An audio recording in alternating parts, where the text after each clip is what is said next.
All right, ladies and gentlemen, class recording has started. So, today we get started on Chapter 3. So as you can see up here, Chapter 3 deals with acceleration and accelerated motion.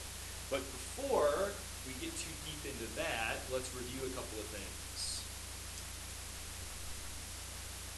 As we discussed when we first started off, Chapters 2 and Chapter 3 are some foundational units dealing with kinematics. Do you remember our definition of kinematics? What we're doing in kinematics.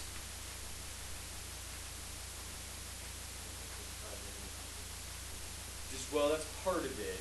More generally, we're describing an object. We're describing motion without explaining motion, right? So, hold on to that. That's going to be part of it, right? So we're describing motion without necessarily explaining motion. And we said that in order to accurately describe the motion, there are 4 things about that motion that we want to know. The first thing we want to know is what? Where it is, right? And last chapter we learned that we call where an object is, what name does it go by? Heard it.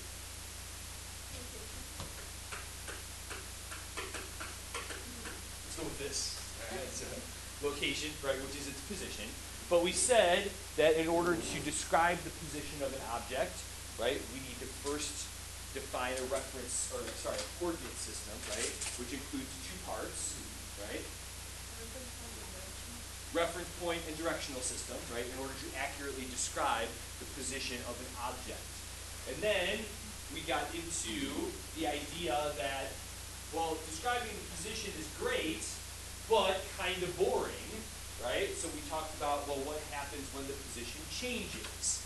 And then that got us into displacement and distance traveled and describing, how do we explain, how do we describe when something moves from one position to another position? Okay. All right, question number 2. We remember question number 2 when we're dealing with kinematics. What is it doing? And in the last chapter, we found out that that can go by 2 names, depending on how much information we really want to know about what it's doing. So what are the 2 terms that would describe what an object is doing? Velocity and speed, depending on how detailed we want to be, right? So last chapter we talked about velocity, and we talked about speed, how they were similar, how they were different, but they describe what's going on or what's happening right now. The 4th question we need to answer in order to answer question number 2, right? In order to find velocity and speed, we also have to incorporate what factor into it. Say again? That's actually this one, right? How about not where next, but what next? Like what's it going to do, right? And the 4th question, remember the 4th question? 4th question is when, but to answer velocity and speed, we have to describe when things are happening, so there's a time component. So we handled questions 1 and questions 2, where is an object and what is it doing?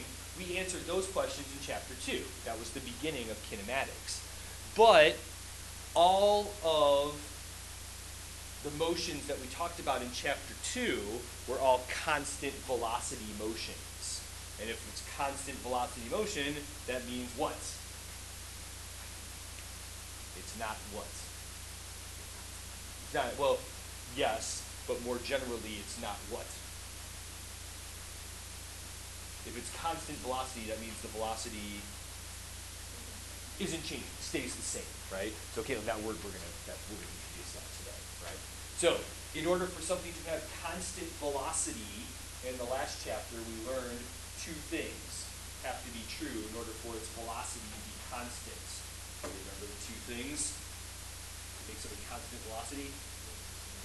Same direction and same speed, right? So same speed, same direction to make constant velocity. If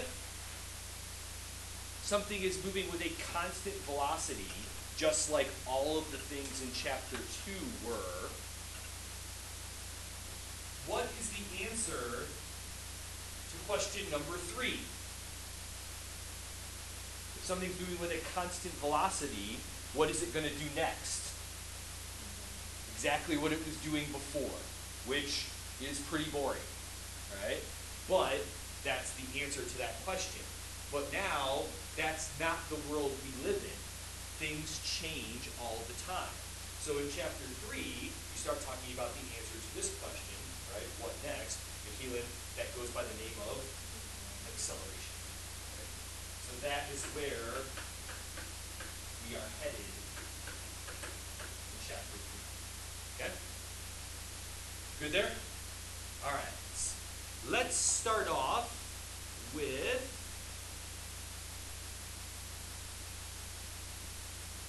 page 72. Right? So page 72 has a picture of a bungee jumper. And at the bottom of page 72, which is the start of chapter 3, hey, Brett, will you do me a favor? Can you turn off the bottom switch? Okay. All right, so at the bottom of page 72, the beginning of chapter 3, it has the big idea for chapter 3. And the big idea for chapter 3 says, all objects in free fall move with the same constant acceleration. While that is true, and that's where we're ultimately heading in this chapter, a couple of things we have to define first. So it says, in this chapter, we'll continue our study of motion. This time, however, we will consider situations in which the velocity of an object changes with time. Examples of changing velocity are all around us, from a car that slows down when a traffic light turns red, to a ball that speeds up when it's dropped. As we will see, motion with changing velocity is of central importance to physics, because it happens all the time. So if we're going to accurately describe the motion of an object, we have to accurately describe how much is that motion changing. All right. You do not have this picture, but, wait, I'm going to change my mind about which order I'm going to go in. Switch it up. All right, on page 73, if it ever gets there, and you guys have it in your packet as well. All right, so section 3.1, acceleration. And here, acceleration is highlighted in your book, and it's also highlighted on your thing too. But here, when it's highlighted, I can click on it because it's a glossary item. So I pull up the definition of acceleration, and it says the rate at which velocity changes with time. The rate at which velocity changes with time. That is how we define acceleration. So, in order for there to be acceleration, what has to happen?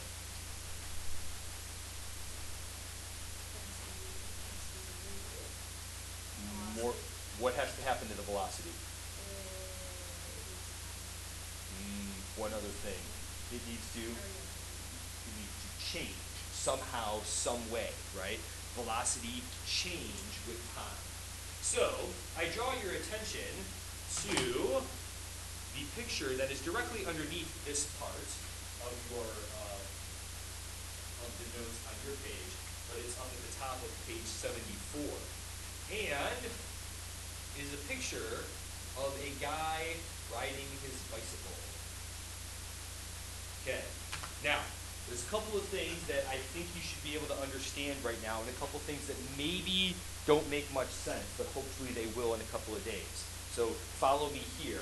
I'll point out the things that maybe don't make sense, just to kind of draw your attention to them, so hopefully we can reconcile them in a couple of days. First, if you just had to so here we have a picture of a guy riding his bicycle. It is a time-lapse picture. Every picture that shows up here in the figure represents 1 second worth of time, or where this bicycle rider is at every 1 second interval. And up at the top, you can see, right, starts off t equals 0, t equals 1, t equals 2, t equals 3. So knowing that this picture is showing us the position of the guy riding his bicycle, how would you describe what's happening in this picture? Right, go ahead. Let's not use accelerating at this point in time. What would we physically see happening to this guy as he's riding his bicycle? He's speeding up. He's going faster. How do we know he's going faster from this picture? Let's go with the pictures first. Good. We know that each one of these pictures represents 1 second worth of time, but if we look at how far he's gone in those 1 second intervals, it keeps increasing. If you're going to go farther while the time remains the same, you have to be going faster. Okay? So in the first second, he goes from the origin of his reference or coordinate system to the 1 meter mark. And then in the second going from 1 to 2, he goes from 1 meter to 4 meters. Okay, so he went farther. And then in the third second, going from 2 seconds to 3, he goes from 4 to 9. So the distance he travels keeps increasing. Okay? Now, not to confuse you, like I said, I'm going to reconcile this hopefully in a couple of days. But if we look at the velocities, he starts off with 0 velocity. After 1 second, it's showing here that his velocity is equal to 2 meters per second, which is true. Some of you might have a problem with that, though, because you're thinking to yourself, well, wait a second. He only went 1 meter in 1 second. How could his velocity be 2 meters per second? Like I said, we'll reconcile this in a couple of days, okay? But for now, his velocity is measured as 2 meters per second, and that's right, that's correct. After 2 seconds, he's going 4 meters per second. Again, you might have a problem with that. He only traveled 4 meters, but 2 seconds went by. How could his velocity be 4 meters per second? Again, we'll reconcile. Good. Is that because that's what it is at a given time? Yes, because in the first chapter, right, when we dealt with those relationships of velocity, it was always constant velocity. So the distance always stayed the same. So if something went 8 meters and it took 2 seconds, you know it had to go 4 meters per second. But here, these velocities are changing. This 4 meters per second is what is happening right now, but not what he's been doing the entire time. And so that's how we'll see how we get to this being 4 meters and this being 4 meters per second after 2 seconds, and how that really is how far he's gone. Okay, we'll do that like I said on Thursday. Right, question, are you good?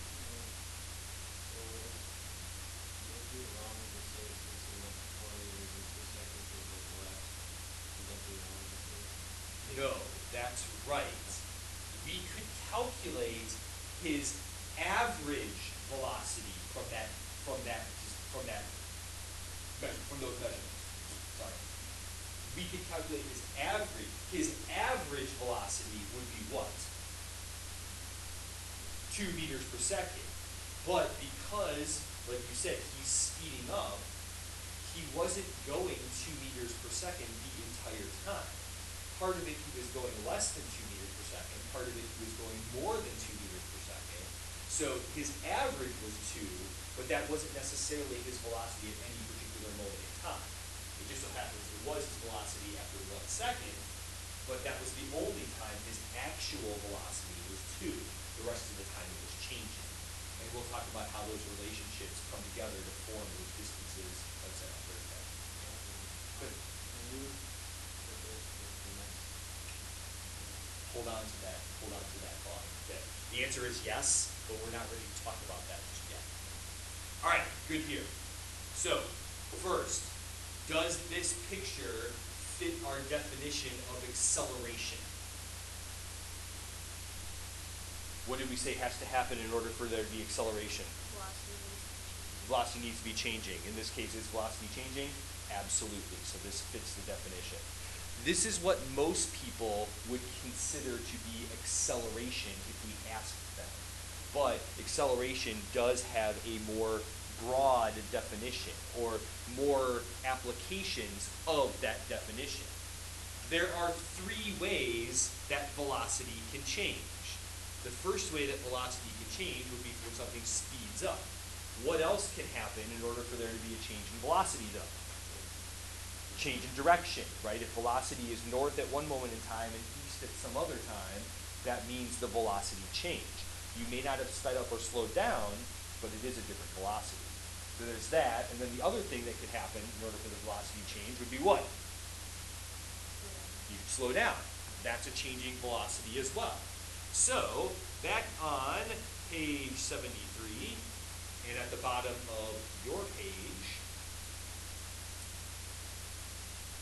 it says here, changes in speed and or changes in direction cause acceleration. So, a key point in this chapter. How do I know it's a key point? Because we put a key right in front of it. Can't be any more obvious than that, right? So, a key point. Acceleration occurs when there is a change in speed, a change in direction, or a change in both speed and direction. Physically, when we look at things out there in the real world, acceleration can look like one of three things. What can acceleration look like? If an object is slowing down, speeding up, or changing direction. Any one of those three counts as acceleration. Sometimes you can have more than one going on at the same time. You can speed up and change direction. You can slow down and change direction. It's hard to speed up and slow down at the same time, but you know, the other two you can put together. Okay? Good there? All right. Down at the bottom of your first page, nope, not that one. Down at the bottom of your first page,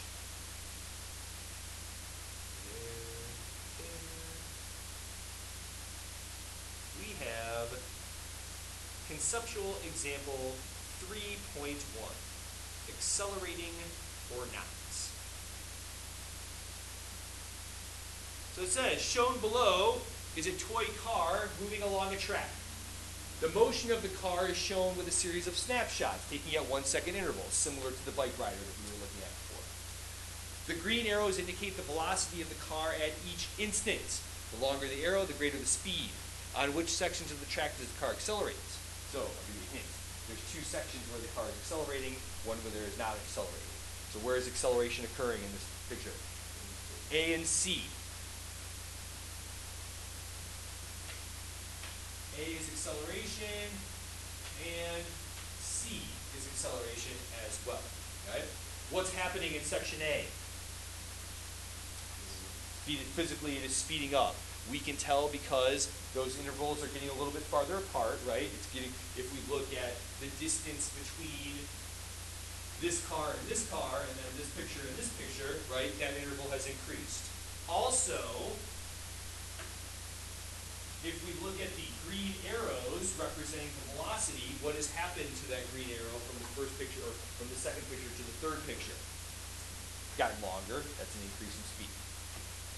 But, during section B, those arrows, right, representing a constant velocity. How do we know that those arrows are representing a constant velocity?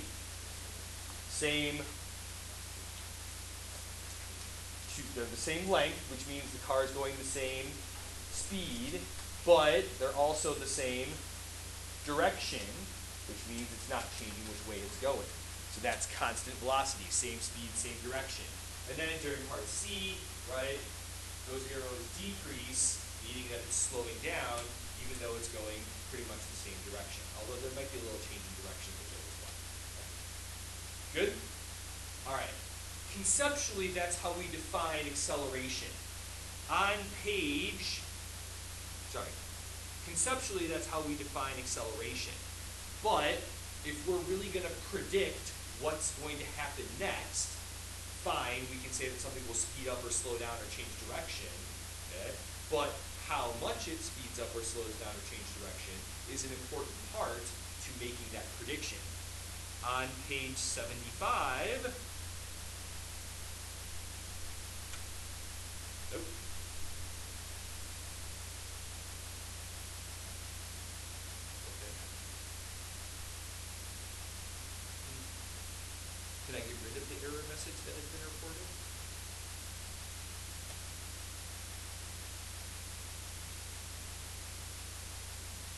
All right. On page 75, and at the top of page 2 of your packet, you have average acceleration is velocity change over time. So here is how we calculate or mathematically describe the acceleration that is occurring. Average acceleration equals change in velocity over change in time, or delta V over delta T. We know that the delta represents change. And in order to figure out how much something is changing, we need to know two things. What are the two things we need to know? Figure out how much something changes. In any case, not this particular case. We want to know how much something changes. What do we have to know? 2 points. The initial point and the final point, right? So your book takes the liberty here of expanding out delta V to be V final minus V initial. Okay? And this is how we calculate how much acceleration is actually occurring. Here, it says the SI units for acceleration are meters per second, which is true, but very rarely will you ever see the unit for acceleration written that way. Because, one, it's a complex fraction, as you can see, if we go down a little bit farther, and you guys have this in your packet as well, right? It's a complex fraction. It has meters per second over seconds, right? It's a fraction in a fraction. Meters per second squared is a simplified version of that complex fraction, okay? But it's not as descriptive as meters per second. Acceleration tells us how much the velocity changes per time interval. Usually that time interval is 1 second that we look at. Okay? So for example, you guys do not have this chart on your packet, but it's good to look at to give us some perspective.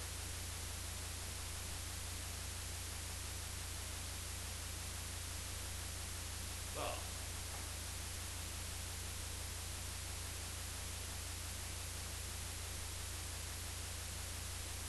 okay. So here is a chart from page 75 of your book that shows some typical accelerations. So let's start with one that's not so dramatic. Let's start with elevator. An elevator has an acceleration here of 3 meters per second squared, right? That's the unit that this table is listed as, 3 meters per second squared. As we just learned, the unit for acceleration, while usually written as meters per second squared, is more accurately, right? Acceleration, change in velocity over the change in time. If we look at it just from a unit standpoint, that's meters per second over seconds, or meters per second per second. So this acceleration of 3 meters per second squared, actually,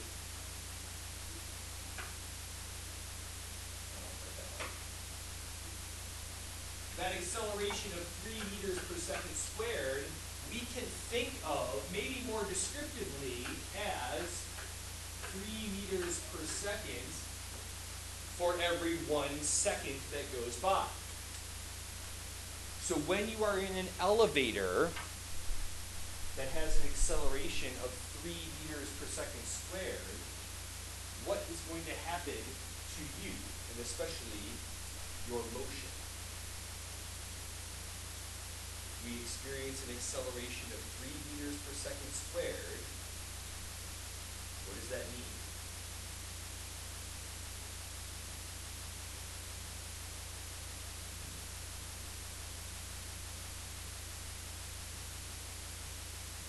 So, what does acceleration tell us?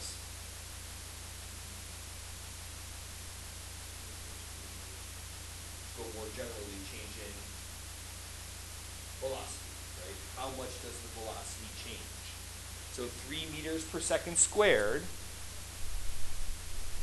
is the equivalent of 3 meters per second for every 1 second. So if the acceleration is 3 meters per second squared, how much is our velocity going to change?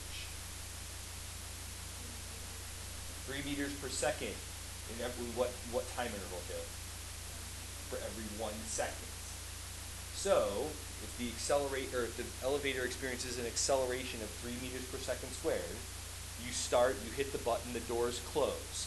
At that moment, what's your velocity? 0. So then the elevator starts moving you upward. After 1 second, how fast will you be going? 3 meters per second. That will be your speed. That's not necessarily how far you went.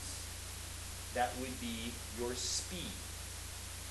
After 2 seconds, how fast will you be going? 6 meters per second. Because how much does the velocity have to change? 3 meters per second for every 1 second that goes by. After 5 seconds, how fast would you be going? 15 meters per second. Why? Because every second that goes by, the acceleration has to increase, the velocity has to change by 3 meters per second. Right, go ahead.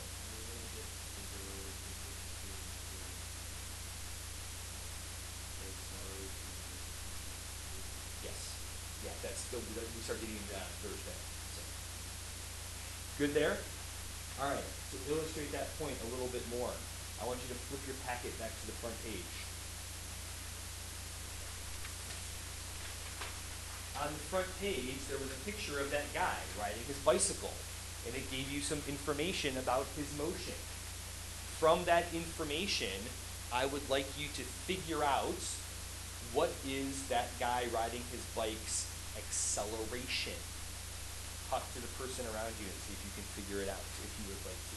What is the acceleration of that guy on his bicycle?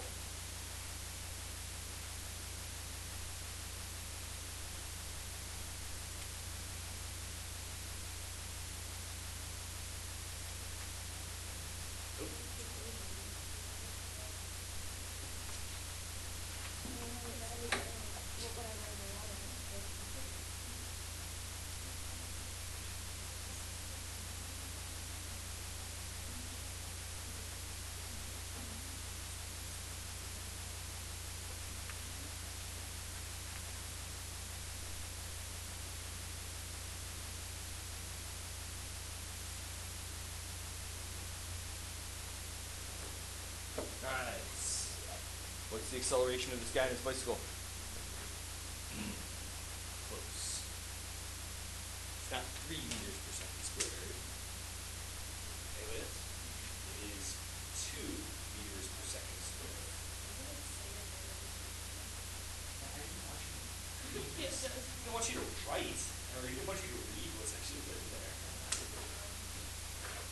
Oh. So, let's say it does say that, okay? Let's make sure that it wasn't lying to you, because sometimes the book lies to you. Right? All right, so if it's written as an acceleration of 2 meters per second squared, right, we can say that that is the equivalent of this, okay? What does an acceleration of 2 meters per second squared mean? The acceleration is 2 meters per second squared. What does that mean?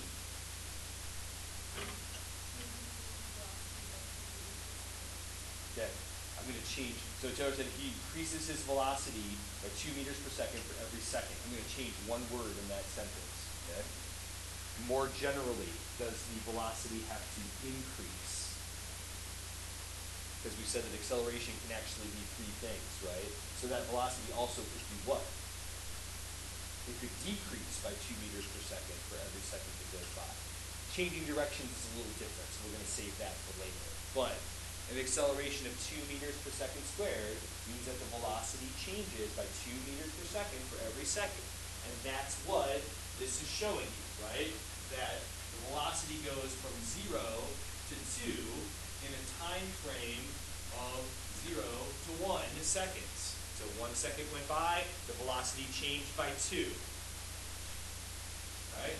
From 1 second to 2 seconds, the velocity went from 2 to 4. The velocity changed by 2 meters per second in that 1 second time interval. Good there? All right. Let's go to the bottom of page 2 of your packet. And at the bottom of page 2 of your packet, we have quick example 3.2. Now, these calculations are not too terribly difficult, but just to get in the habit and establish a pattern, let's go through the steps. So part A says, an advertisement says that a car can go from 0 to 26.8 meters per second, which is the SI equivalent of 60 miles per hour, in 6.2, because 0 to 26.8 doesn't have that weight to it. So it says, what is the average acceleration of the car? So first things first, question A, or part A of this question, is asking us to find what? What is the average acceleration? So acceleration is our unknown. We've established now what we're looking for. Now, what do we have to work with? What information do they give us in the problem? Brett, what did they give us?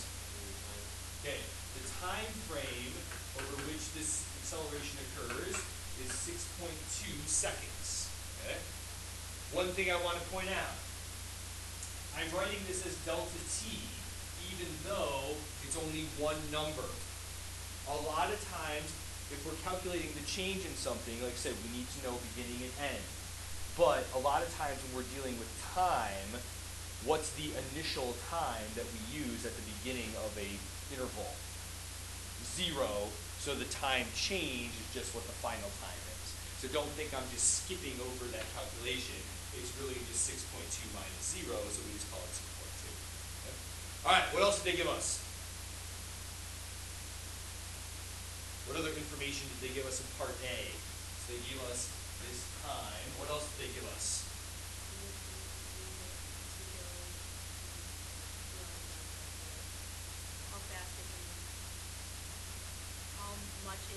How far it can go in 6.2 seconds. Not how far it can go.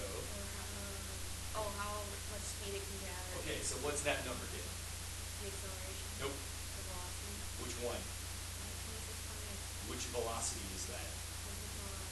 When? Let me do this. What do we need to know to calculate the acceleration? How do we define acceleration? Do you remember? The rate at which velocity changes with time. Okay? Which is the rate at which velocity changes with time. We said at the top of this, we can expand out to be this minus this. So, based on that equation, what is 26.8 in this problem? You want some help? 26.8 would be final.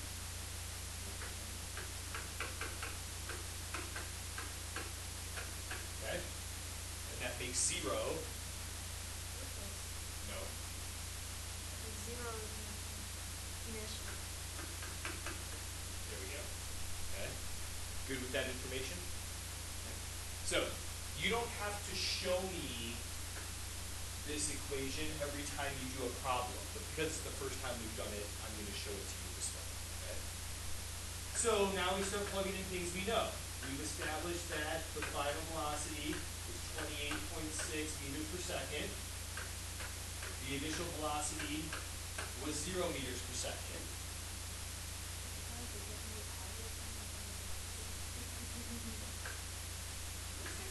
did not return. I should have a positive sign. Although, if we want to get technical about it, right? Do we know that it's traveling in the positive direction? Didn't actually say that, right? But actually, Krista, that's going to be important tomorrow, actually, so I'm glad you brought that up, because the positive and negative are going to be very important tomorrow. Right? So they're not important now, but really important tomorrow.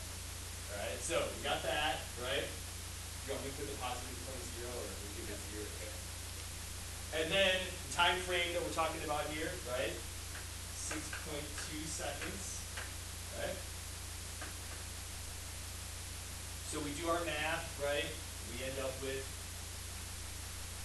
26.8 meters per second over 6.2 seconds. Please, you don't have to write this every time you're doing the problem, okay? Especially if we have 26.8 minus 0 on the top of this, okay? But we run that through the calculator, we end up with, right, good. 4.3 unit-wise, okay, meters per second squared, or you are perfectly allowed to write it as meters per second, because those are the actual units that are there, but that'll simplify into meters per second squared. Okay? Good there. All right.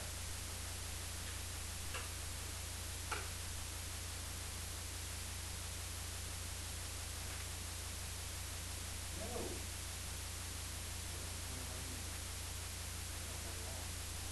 Oh, you're sorry, buddy. No reason to use software. View page, edit, paste. There. All right.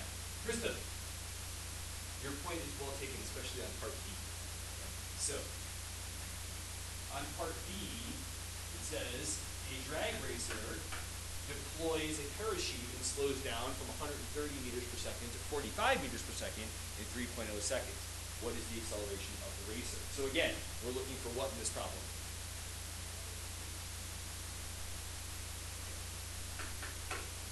Okay. Other information they gave us. What else did they give us in part B of this problem?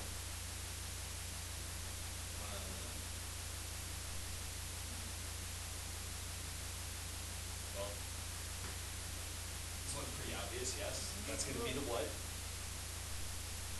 That's going to be the time. Okay, that's the time you're going to lose this acceleration curve. Okay.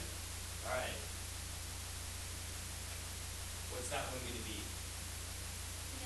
That's going to be its initial velocity, right? Because it says from 130 meters per second, and then Hannah, that makes this one the final velocity. Okay. Okay. Good there? Then we define average acceleration, delta V over delta T. We expand the top out like this. Again, you do not have to show me this on every single problem that you do, especially the beginning ones, okay? Now we start plugging numbers in. V final, 45, but we should make it what in this case? We definitely should make it positive in this case, okay? Minus the initial, okay, positive 130, because it doesn't say in this problem, but we're assuming that it was going the same direction the entire time, because it didn't mention anything about it slowing down, stopping, and going in the other direction or something like that, right? So those two would have to have the same sign. It's easiest to make them positive, but they don't necessarily have to be. We'll talk about that more tomorrow. And then the time frame over which this occurs, 3.0 seconds. Before we even do the math, what can we see happens up on the top of this fraction? Give negative number, right? Brett, what negative number do we end up with? Net 85 on the top, right? And then we're going to divide that by 3. So our final answer is going to be? Okay, negative 28.3 repeating, right? But 2 sig digs here, 2 sig digs here, 2 sig digs here, negative 28 meters per second, or negative 28 meters per second squared. Okay. So again, don't let the negative sign fool you. Acceleration is a vector quantity. The negative sign is only telling you what in this case? Direction. So physically that's representing what's happening to this car. It's slowing down. However, which acceleration, the car going from 0 to 60, or the parachute slowing the car from 130 to 45 in those time frames, which acceleration is a bigger acceleration?